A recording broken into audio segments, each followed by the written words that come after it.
Italy. Nah, I'm going to travel around the world. San Diego to study English? No, I passed this building in Greenwich Village.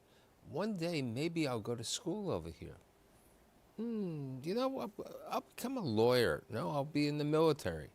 I'll work for Baker McKenzie. No, I'm going to come to America. Come to America, I'm going to get my master's.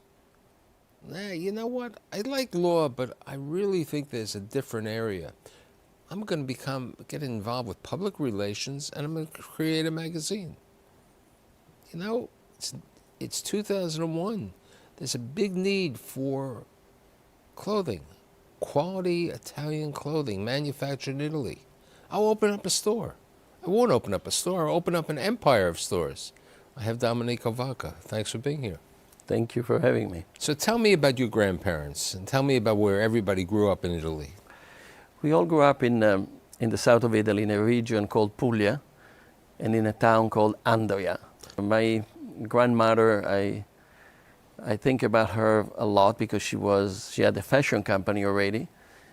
What do you mean by a fashion company? This is the early 20s, Yeah, she started in the early 20s and kept going until the 70s. And she had 50 ladies working for her, seamstresses, making beautiful women clothes, so dresses, gowns in Andria. And it's funny because she determined two things in my life. The first thing was she told me, don't do anything related to fashion because it's going to be a lot of work and you're not going to make a lot of money. And that was before fashion was global. So I listened to her and I decided to become a lawyer. Many years later, when I decided to do something that I was passionate about instead of having a job or doing a profession, I went back to think about her and I said, I really love fashion and I think it's in my blood. So I have this passion and I want to do that. So that was Grandma. She worked on both sides. So Grandma had that effect. Let's talk about Grandpa. My grandfather was also a very creative guy. He had a factory and they were making pottery or, ceramic plates. And this is bases. on your mother's side, correct? This is my mother's side, yes. Right. So your grandfather was an industrial person, yeah.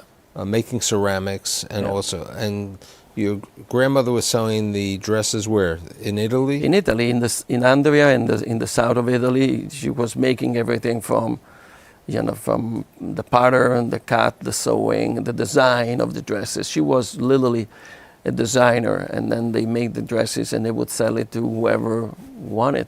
So now let's go to your father's side. Tell me about them. Your father's side was more of the farmers.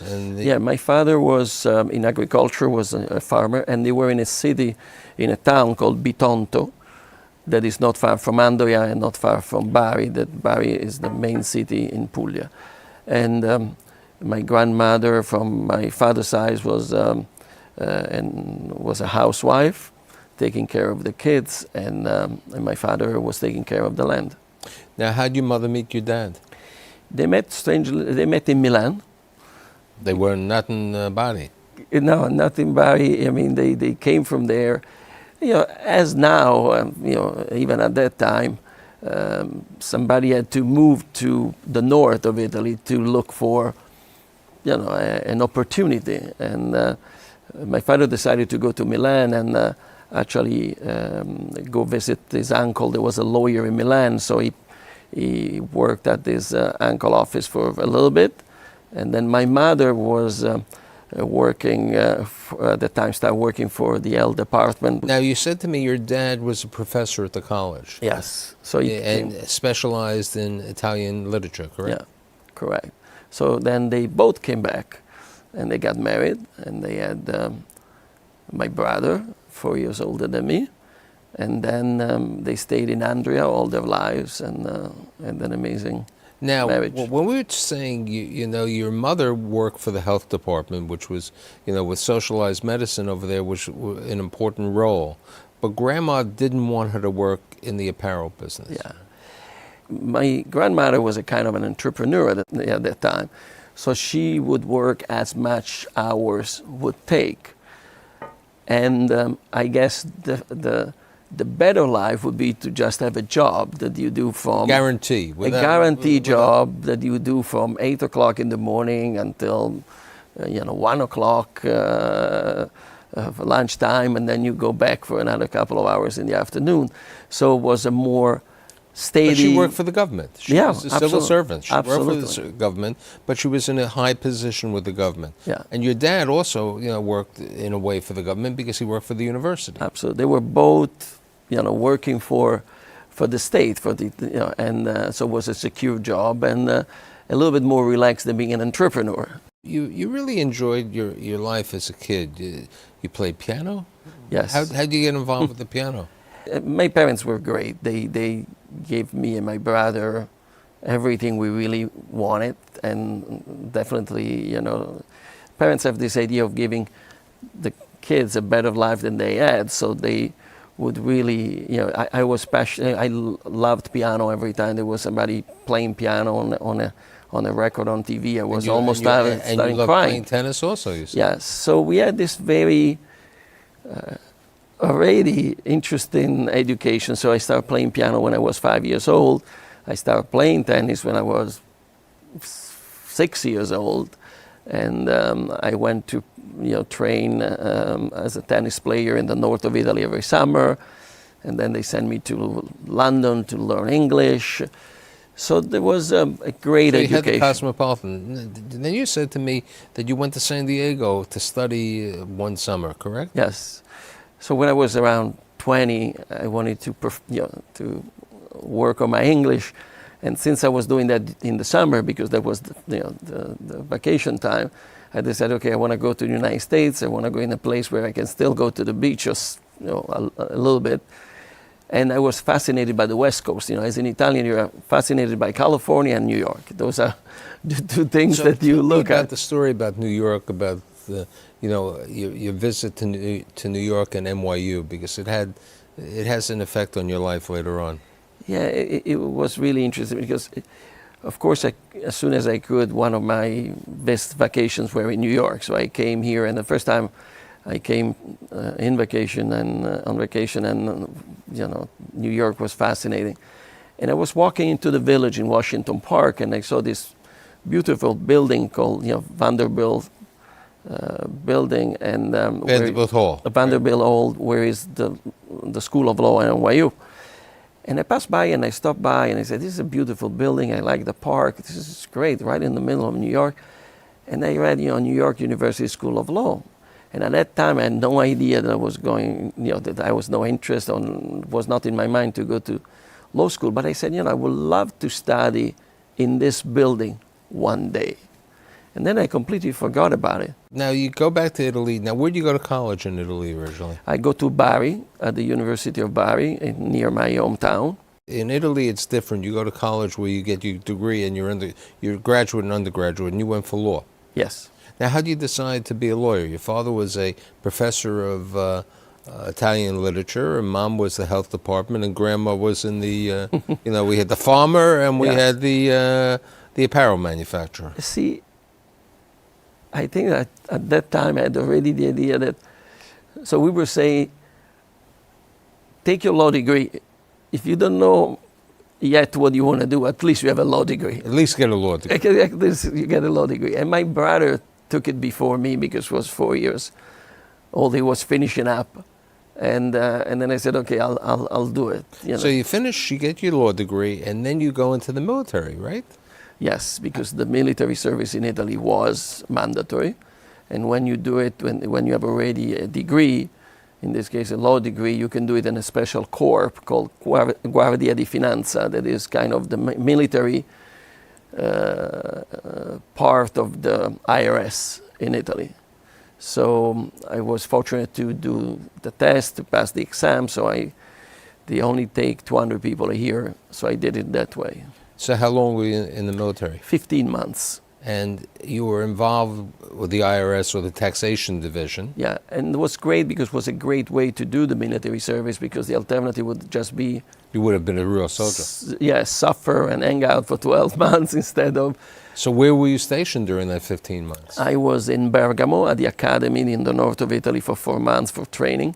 And then I was between Cuneo, that is near Turin in the northeast of Italy, in the northwest of Italy, and in Milan. So you finished the military, and how do you end up in getting a job with this world-renowned law firm called Baker & McKenzie in Italy? I wanted to use my law degree at that point, and also... Where was their office physically? Was in Milan. Was in Milan. They had an office in Milan. So you had to leave Bari? Oh yeah, that was already a decision I made a few years earlier than that. The idea was you graduated and then you move on. And then you move on.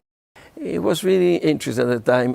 I knew I didn't want to just do law in Italy. I wanted to travel. I wanted to really go around as I did. And so I wanted to do international law. I wanted to do something more interesting. So I selected, there was a magazine at the time that published the list of the best law firms in Italy, divided by what they were doing. And then there was international law, Baker McKenzie, law firm from Chicago, largest law firm in the world. I sent my resume to them among, to other law firms.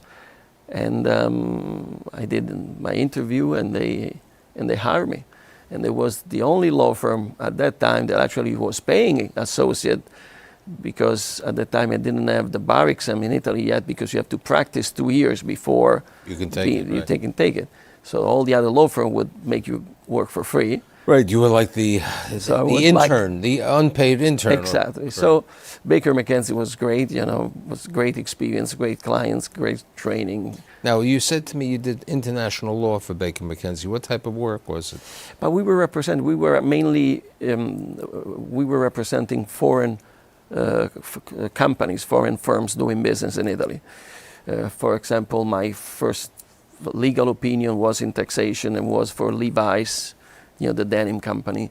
They were expanding their presence in Italy and Europe, so there was a number of issues or advices to give them while they were setting up their business in Italy. So that was my first legal opinion. So we were doing something like that, and then I moved to also work on mergers and acquisitions, because some foreign companies were buying Italian companies. So then after 2 years you take the bar? After 2 years I take the bar. I stay for 4 years in Milan. And then I win an internship, scholarship. So how'd that happen? That was great, because it really gave me the opportunity to, cross the ocean. Baker McKenzie has 3 scholarships for 3 associates every year. So you have to be presented by, the partners in your Now the scholarship office. is to go for your master's? For your master's degree abroad, any place you decide, and they pay for your tuition. Was substantial. They pay for your tuition and your living expenses also? No, just for the tuition. And that was already great. So I won one of the 3 scholarship that year and applied to NYU. To this building called Vanderbilt Hall? Exactly. And I got in. And then here I am in front of that building, starting my master's degree, my LLM. What year is this? 1990.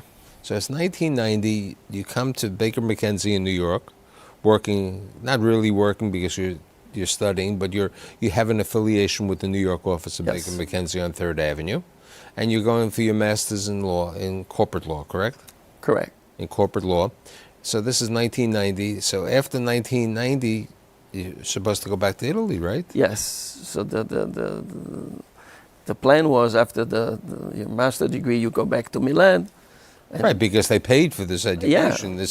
This was part of the return. Exactly. And but then I find out that they had another program called Associate Training Program abroad. So you could stay actually for 18 months to work for another office of Baker McKenzie. You could have gone to Chicago.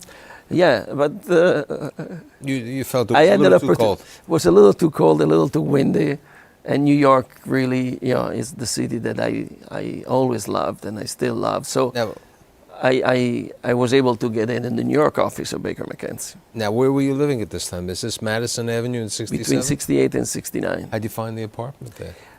To a friend. A friend of mine was living there. She was moving out, and so I moved in. So here's the guy who has been able to create a scholarship for himself, get his master's from a wonderful school, and work now on a work-study program. So what were you doing at Baker McKenzie in New York?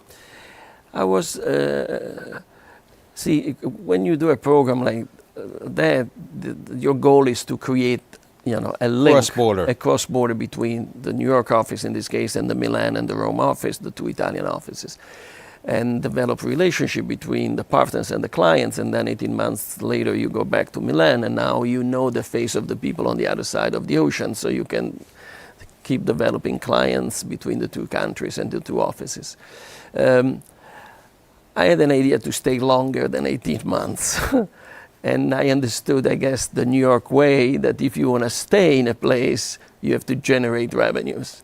So what I did was really to be very active in searching for clients, looking for clients. But you couldn't bill the clients because you didn't have the bar, law degree. You didn't have passed the bar in America. Yeah. So the point was, So you were more, as a one would foreign say, consultant. a consultant and a business development Yeah, a production. legal foreign consultant, meaning I was able to give all the advices on Italian law for the American clients in the New York office, of course, and but for the Italians coming here, I had to work with a team of lawyers at Baker McKenzie, Now- and that was the reason why everybody loved me there, because now I was generating You were work for generating them. business, and you weren't charging it to your to your profit formula. Pretty so, much, so you were exactly. wonderful. You were producing business for them without taking overhead from them. Exactly. Now, so who were your clients during the period of time when you were at Baker McKenzie, New York? A lot of fashion companies, of course, because Italy was about fashion. So we went from Tod's, Diego Della Valle, to Zegna, to Versace, to Malo, to Jenny, to the Italian Trade Commission, to the RAI, the Italian TV channel, that had an office here. And also the Italian Trade Commission was a big operation at the time in United States and in New York. So mainly were Italian companies doing business in the United States, establishing the business in the United States and making their business grow in the United States. At that time, I really was there when the new wave of Made in Italy developed. Before, the Italian companies used to only sell to department stores. Most of them would change their labels and just sell it under their private label. This was the first time that the brands really came. They opened their offices. So the Zegna and the Brioni and the others. And again, Tod's, for example, when we started, was me as lawyer and business consultant for them, and another two people, and that's it. And now they do more than $100 million. So your 18 months extended for how long of a period? I went up to 6 years before I left Baker McKenzie. So it's 6 years, and so now we're at like 1997, correct? Yeah, pretty much. So what does the lawyer know about public relations, even though he's done a lot of public relations and the magazine business? What happens? What happens was that I saw that Made in Italy was going to be a very important element for the Italian products to be sold in the United States.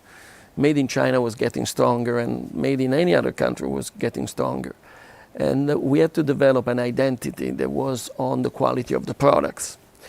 So through my conversation with my clients, they were always expressing the fact that, it's a great market. But nobody understands it. But nobody understands us. It's very tough to make Americans understand quality, style, a lot of this. And now that they were not going to the department stores, that every time we're modifying the products for America, and now they were going directly to the consumer, that becomes more and more and more difficult for them. So they need to communicate in the right way. But you had never really done a magazine. I just had a brilliant idea, I think, at the time, and was, why don't we put together a publication Called Italia. called Italia, and it's Italy, monthly publications, glossy coffee table book, very nice. And we create a magazine that talks about the best of Italy.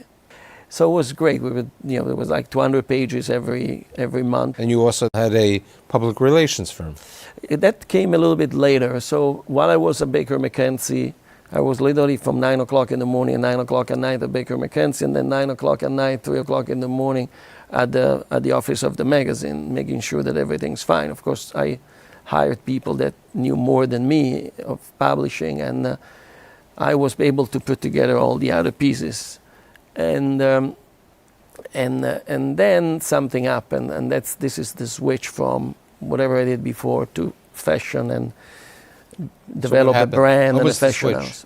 The switch was my father. My father, there was, by the way, one of the best dressed, I think, in the south of Italy, and one of the inspirations of my men's collection still now, got sick of cancer. Right, and that's when you went back for a year. He had lung cancer, so I went back because I'd been living in the United States for a long time. They were coming visiting 2-3 times. I would go to Italy a couple of times a year, but I missed a lot of the time that I wanted to spend with my mother and father. So when my father got sick, I went back to Italy. I stayed with him for 6 months. Then I came back, and then I went back, and then he passed away, and then something happened. And my point was, really, we live only once, was the first moment that I realized that, and that I said, okay, from now on, I really want to do something that I love. And so I quit Baker McKenzie. I said, 10 years. And that's when you went. So it's now 2001. You decide that the magazine is enough, the PR is enough.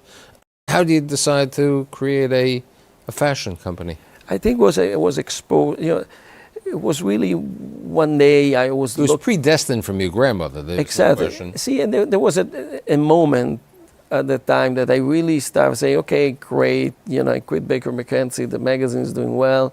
Next to the magazine, I started public relation firms for the Italian clients that couldn't find a PR firm that was speaking their languages. So, and then I said, okay, I really love fashion. I've been always, excited about clothes. And then I said, okay, my grandmother was in fashion. I did all the business part of fashion at Baker McKenzie, representing these great companies. Then with the magazine, I learned how to communicate that, and I visited every single company in Italy, in any, from fashion to jewelry to design to food, and then now the public relation part. So now all of a sudden I said, I think I have everything I need to start my fashion company, my brand. But this was 2001. Yes. The internet bubble had bursted. Yes. And you find this 800 square foot store next to Cipriani. Yes. On Fifth Avenue. Exactly. And you meet Jerome Fisher, and he says to you, kid, are you out of your mind to go into the fashion business? Yes, pretty much. I find this great store, 800 square feet. I was negotiating the contract before 9/11, and then 9/11 happens. And my point was, I want to really do something now. It's my passion. I want to relax a little bit, and do something that I like. So perfect 800 square feet store on Fifth Avenue next to Cipriani between 59 and 60s was fantastic. And then 9/11 happens, and now I start having doubts. And then I'm having dinner with Jerome Fisher, that owned 9 West, so 2,500 stores in the country. And he says, are you sure? I don't think you're going to do well in that location. Why you want to go to the fashion business? And then I said, you know what? I'll try to make it happen. You said at the beginning you had no name on the store. Yeah, so right now, after 9/11, now I have the lease on the door. The landlord calls and says, what do you want to do? If you want to not do it anymore, we understand. It's after 9/11. So I negotiated a little bit more of the lease, and I said, you know what? It was a Madison, Soho, Qatar, Miami, Beverly Hills, Milan, and so on. Yeah. Then what happens about a year ago, about the flagship store? Right. What happened a year ago was that the stores that we had in New York, the lease was running out after we were almost at the 15 years mark. And there was a store in Madison Avenue and one on Fifth Avenue. And before that, we had also another store in Soho a few years ago.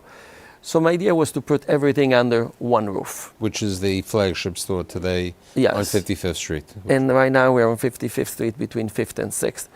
It's a 10-story building, that is a flagship store for the brand.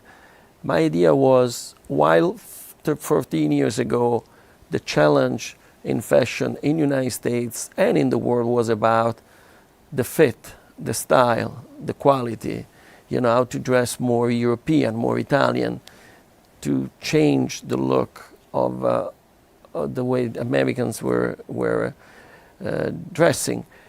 Today, I think that the future is about creating an experience in fashion retail. And there's no question. There's a definite experience. I've been there. Tell me about your fiancée. She's a lovely woman. She's from Italy. She's an actress and a singer and a model. She comes from Foligno. That is. Her name is? Eleonora.